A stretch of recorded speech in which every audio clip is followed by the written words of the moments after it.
नमस्कार दोस्तों, आज मैं आपको एक बहुत ही सुंदर प्रसंग सुनाने जा रही हूँ। महायुद्ध समाप्त हो चुका था। जगत को त्रास देने वाला रावण अपने कुटुंब सहित नष्ट हो चुका था। कौशलाधीश राम के नेतृत्व में चारों तरफ शांति थी।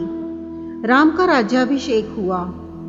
राजा राम ने सभी वानर और अपने मित्रों को ससम्मान विदा किया। अंगद को विदा करते समय राम रो पड़े थे। हनुमान को विदा करने की शक्ति तो श्री राम में भी नहीं थी। माता सीता भी उन्हें पुत्र की तरह ही मानती थी। हनुमान अयोध्या में ही रह गए। राम दिन भर दरबार में शासन व्यवस्था में व्यस्त रहे। संध्या जब शासकीय कार्यों से छूट मिली तो गुरु और माताओं का कुशल क्षेम पूछकर अपने कक्ष में आए। हनुमान उनके पीछे पीछे ही थे। राम के निजी कक्ष में उनके सारे अनुज अपनी अपनी पत्नियों के साथ उपस्थित थे। वनवास, युद्ध और फिर अनंत औपचारिकताओं के पश्चात यह प्रथम अवसर था जब पूरा परिवार एक साथ उपस्थित था। राम, सीता और लक्ष्मण को तो नहीं, कदाचित अन्य वधुओं को एक बाहरी अर्थात कि हनुमान का वहां होना अनुचित प्रतीत हो रहा था। क्योंकि शत्रुघ्न सबसे छोटे थे, अतः वे ही अपनी भाभियों और अपनी पत्नी की इच्छा पूर्ति हेतु संकेतों में ही हनुमान को कक्ष से चले जाने के लिए कह रहे थे। पर आश्चर्य की बात कि हनुमान जैसा ज्ञाता भी एक मामूली संकेत समझने में असमर्थ हो रहा था। उनकी उपस्थिति में ही बहुत देर तक सारे परिवार ने जी भरकर बातें की। फिर भरत को ध्यान आया कि भैया भाभी को भी एकांत मिलना चाहिए। उर्मिला को देखकर उनके मन में हुक उठती थी, इस पतिव्रता को भी अपने पति का सानिध्य चाहिए। अतः उन्होंने राम से आज्ञा ली और सबको जाकर विश्राम करने की सलाह दी। सब उठे और राम जानकी का चरण स्पर्श कर जाने को हुए, परंतु हनुमान जी वहीं बैठे रहे। उन्हें देख अन्य सभी उनके उठने की प्रतीक्षा करने लगे कि सब साथ ही निकले बाहर। राम ने मुस्कुराते हुए हनुमान से कहा, क्यों वीर, तुम भी जाओ, तनिक विश्राम कर लो। हनुमान जी बोले, प्रभु आप सम्मुख हैं, इससे अधिक विश्रामदायक भला कुछ हो सकता है क्या? मैं तो आपको छोड़कर नहीं जाने वाला। शत्रुघ्न थोड़ा क्रोध से बोले, परंतु भैया को विश्राम की आवश्यकता है कपीश्वर, उन्हें एकांत चाहिए। हाँ, तो मैं कौन सा प्रभु के विश्राम में बाधा डालता हूं? हनुमान जी बोले, मैं तो यहां पैताने पर बैठा हूं। आपने कदाचित सुना नहीं, भैया को एकांत की आवश्यकता है। पर माता सीता तो यही हैं, वे भी तो नहीं जा रही, फिर मुझे ही क्यों निकालना चाहते हैं आप? हनुमान जी बोले, भाभी को भैया के एकांत में भी साथ रहने का अधिकार प्राप्त है।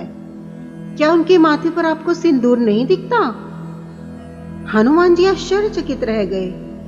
प्रभु श्री राम से बोले, प्रभु क्या यह सिंदूर लगाने से किसी को भी आपके निकट रहने का अधिकार प्राप्त हो जाता है? राम मुस्कुराते हुए बोले, अवश्य, यह तो सनातन प्रथा है हनुमान। यह सुन हनुमान तनिक मायूस होते हुए उठे और राम जानकी को प्रणाम कर बाहर चले गए। प्रातः राजा राम का दरबार लगा था। साधारण औपचारिक कार्य हो रहे थे कि नगर के प्रतिष्ठित व्यापारी न्याय मांगते दरबार में उपस्थित हुए।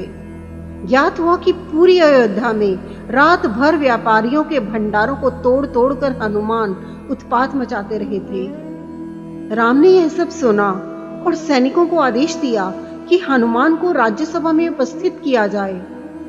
राम आज्ञा का पालन करने सैनिक अभी निकले भी नहीं थे कि केसरिया रंग में रंगे पुते हनुमान अपनी चौड़ी मुस्कान और हाथी जैसी मस्त चाल से चलते हुए सभा में उपस्थित हुए। उनका पूरा शरीर सिंदूर से पटा हुआ था। एक एक पग धरने पर उनके शरीर से एक एक सेर सिंदूर भूमि पर गिर जाता। उनकी चाल के साथ पीछे की ओर वायु के साथ सिंदूर उड़ता रहता। राम के निकट आकर उन्होंने राम जी को प्रणाम किया। अभी तक सन्न होकर देखती सभा एकाएक जोर से हंसने लगी। अपनी हंसी रोकते हुए लक्ष्मण बोले, यह क्या किया कपिश्रेष्ठ? यह सिंदूर से स्नान क्यों? क्या यह आप जानवरों की कोई प्रथा है? हनुमान प्रफुल्लित स्वर में बोले, अरे नहीं भैया, यह तो आर्यों की प्रथा है। मुझे कल ही पता चला कि अगर एक चुटकी सिंदूर लगा लो तो प्रभु राम के निकट रहने का अधिकार मिल जाता है। तो मैंने सारी अयोध्या का सिंदूर लगा लिया। क्यों प्रभु, अब तो कोई आपको मुझसे दूर नहीं कर पाएगा ना? सारी सभा हंस रही थी और भरत हाथ जोड़े अश्रु बहा रहे थे। यह देखकर शत्रुघ्न बोले, भैया सब हंस रहे हैं और आप रो रहे हैं, क्या हुआ?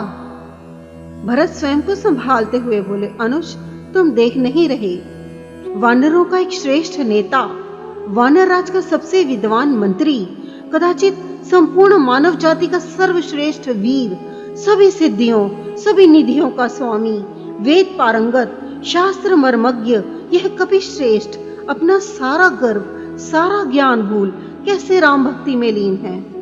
राम की निकटता प्राप्त करने की कैसी उत्कंठ इच्छा जो ये स्वयं को भूल चुके हैं। ऐसी भक्ति का वरदान कदाचित ब्रह्मा भी किसी को ना दे पाए। मुझ भरत को राम का अनुजमान भले कभी कोई याद कर ले, पर इस भक्त शिरोमणि हनुमान को संसार कभी नहीं भूल पाएगा। हनुमान जी को बारंबार प्रणाम।